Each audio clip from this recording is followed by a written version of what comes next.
The year was 1994, and television shows with Black cast members were going through an interesting transition. The Fox network was under fire for canceling 5 shows with Black casts: Rock, South Central, In Living Color, Sinbad, and Townsend Television starring Robert Townsend. Charles Dutton, the star of Rock, accused networks of promoting Black characters in a demeaning fashion, similar to the 19th century minstrel shows.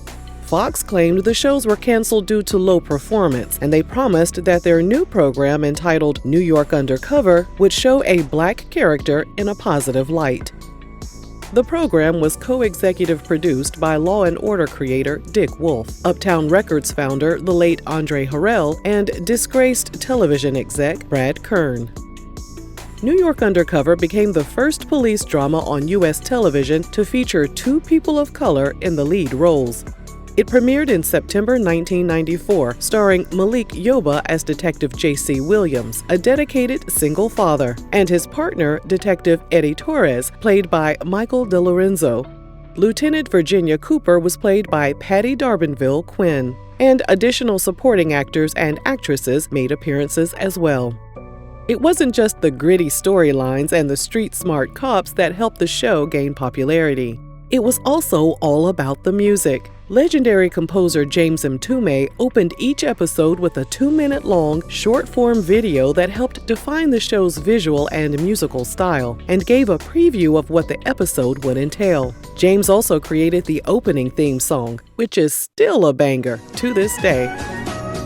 New York Undercover premiered the same year the Arsenio Hall show was taken off the air. Because Arsenio's cancellation meant Black artists didn't have a major platform to appear on and share their music, New York Undercover created Natalie's, a smoky, fictional nightclub owned by Gladys Knight, where the young detectives would hang out after work.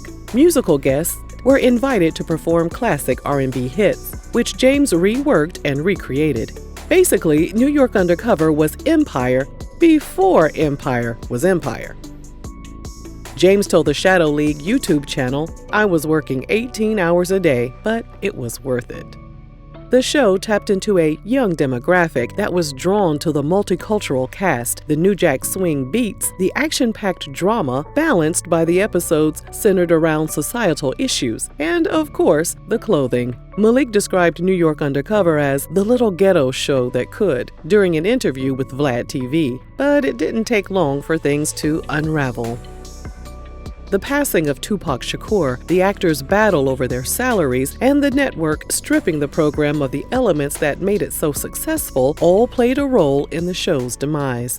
Before we continue, don't forget to grab something to eat at rrgsnacks.com, our online concession stand that has an assortment of beef and bacon jerky, buffalo wing popcorn, and strawberry licorice. Okay, now let's jump back into what happened to New York Undercover. The first season was a hit, with the New York Times calling it one of the best hour-long dramas. According to Nielsen Media Research, the show averaged a 7.4 rating and an 11 share, meaning its viewership was roughly 1/3 of what Seinfeld was bringing in. But the ratings could have been much better. Malik told Ebony Magazine he put together a 5-year marketing and a promotional campaign that would help maximize the show's exposure. Despite his efforts, the show never even put up a billboard to promote the program. Malik told Vlad TV at Fox's headquarters they had posters of every other show on the wall, except for New York Undercover. According to Malik, the network didn't recognize their potential, and the cast wasn't treated too well either. Malik said they didn't even have a hot food truck on set. Surely Black media outlets showed them some love, right? Not exactly.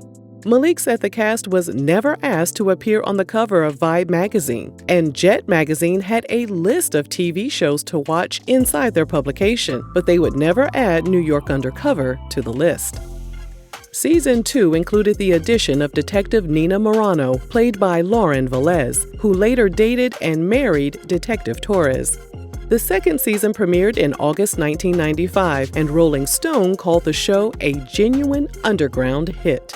According to the New York Times, each episode cost roughly $1.3 million to create, which was less than its contenders. So if the show was blowing through that much money, you would think they would be generous with the show's top stars, but that wasn't the case.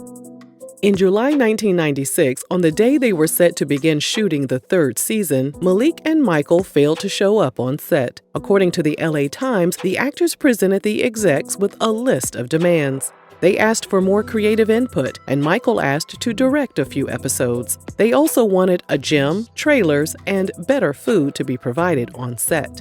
In an interview with SouthJersey.com, Michael said he and Malik were making $40,000 per episode, and they asked for their salary to be increased to $100,000 per episode. After Dick Wolf received their list of demands, he reportedly told the unhappy stars that New York Undercover was no Friends.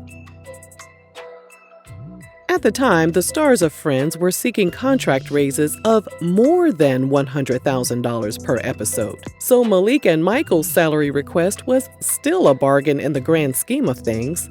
But either way, Dick was reportedly furious. In a harshly worded statement obtained by the LA Times, he called the demands a virus in the entertainment industry and threatened to write both actors out of the show. Universal Television, the show's production company, filed a $1.2 million suit against the actors, alleging breach of contract and claiming because they didn't show up on set, it was costing the production company $60,000 per day. After 3 days, the negotiations were over, and Dick told the LA Times Malik and Michael reported back to work, quote, under the terms and conditions of their original agreement. In other words, they were unsuccessful with their requests. They began filming season 3 with a new cast member, Jonathan LaPaglia, as Detective Tommy McNamara. After Tupac lost his life on September 13, 1996, the show's writer was told she had 3 days to come up with an episode centered around rappers having beef with each other. The writer told TV One's Unsung she used portions of the real-life East Coast-West Coast rivalry that led to Tupac's passing. Her decision made the cast and crew members upset because many of them had met Tupac when he visited the set. They were fans of his music, and they didn't want his passing to be exploited. The writer didn't back down, though, and the episode entitled Kill the Noise aired in October 1996. By that point, hip-hop music was under a microscope for the violence that had ensued, and after the episode aired, Dick Wolf and Fox decided to scale back on the urban and hip-hop elements of the show for the remainder of the season, and that included the use of certain musical guests. Instead of seeing Bone Thugs and Harmony at Natalie's, viewers were watching performances by Phil Collins and George Benson instead. When it came time to prepare for the season 3 finale, the cast gathered around the table to do their usual read-through of the script. James Mtume told Sway in the Morning that as they got to the last page of the script, Michael found out he was written out of the show, and his character would be blown up in a car. Jonathan LaPaglia's character was killed off as well. Was Dick still in his feelings about the contract dispute to the point that he would get rid of one of the show's stars? Well, he did tell Malik and Michael he wouldn't hesitate to get rid of both of them, but it's unclear why Michael was the sacrificial lamb. Season 4 was pretty much the end of the New York Undercover that viewers knew and loved. Williams and Morano got loaned out from their precinct to an elite investigative unit. The loan became permanent, and as a result, Lieutenant Cooper got booted off the show and was replaced by Lieutenant Malcolm Barker, played by the late Tommy Ford. New featured cast members included Marissa Ryan as Detective Nell Delaney and Josh Hopkins as Detective Alex Stone.